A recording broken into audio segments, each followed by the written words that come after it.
তুমি নষ্ট হয়ে গেলে পৃথিবীর কিচ্ছু হবে না, তুমি বাদ হয়ে গেল। প্রতিদিন কত মানুষ যে অ্যাক্সিডেন্টে মরে যায়, এতে পৃথিবীর কিচ্ছু হয় না। সূর্য ডুবেই যায়, চাঁদ উঠেই যায়, রাত শেষই হয়ে যায়, দিন শেষই হয়ে যায়, নাকি বলেন না ভাই? বলেন ছেলেরা, বলো ভাই। কিচ্ছু হয় না, কিচ্ছু হয় না। কারো জন্য পৃথিবী থামে না, কারো জন্য।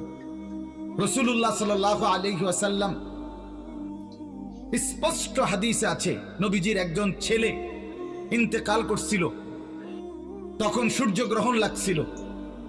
তখন আরবের কুসংস্কার ছিল, বিশিষ্ট কারো মৃত্যুতে এরকম সূর্যগ্রহণ চন্দ্রগ্রহণ লাগে। নবী সাল্লাল্লাহু আলাইহি ওয়াসাল্লাম বলছেন, না না না না না না, ইন্নাশ শামসা ওয়াল কামারা লা ইয়াখসিফান লিমাউতি আহাদ।